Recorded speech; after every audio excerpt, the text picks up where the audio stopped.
School is often the hardest environment for a PDA child, not because they can't learn, but because school is built almost entirely around demands.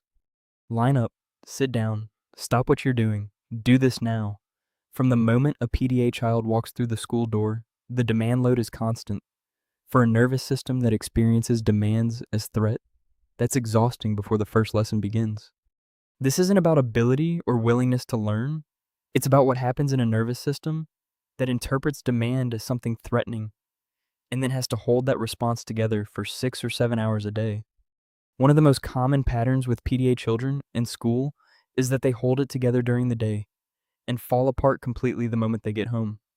At school, they are managed, contained, compliant enough to get through.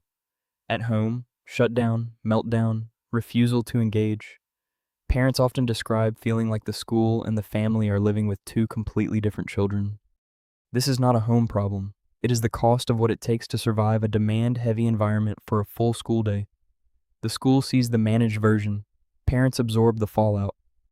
When the school tells you your child is fine there and implies the problem is at home, that response itself is part of the problem. It means the school isn't seeing the full cost of what they're asking of your child. So what can you actually ask for? Here are the adjustments that make the most difference for PDA children in school. Choice within structure. Not do this task, but which of these two tasks would you like to start with? That small shift reduces the demand load without removing expectations. Transition warnings. A PDA child needs time to mentally prepare for a shift. A 5-minute warning before a change in activity, rather than a sudden instruction to stop, reduces the demand spike significantly. A quiet exit option, somewhere your child can go before they reach the point of no return. This isn't a reward for bad behavior. It's a pressure release valve that prevents escalation. Flexible seating, sensory considerations, reduced background noise where possible. These reduce the ambient demand load the nervous system is already processing before any academic work begins. The goal isn't to remove all demands from school. It's to reduce them enough that the nervous system has capacity left for learning. A child in threat mode cannot learn.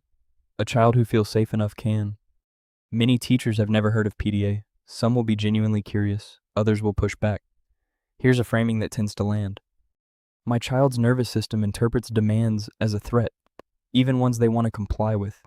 Traditional compliance-based approaches tend to escalate things rather than resolve them. I'd like to work with you on alternatives that reduce the pressure rather than increase it. You don't need the teacher to fully believe in PDA or know the research. You just need them to be willing to try a different approach and observe whether it changes things.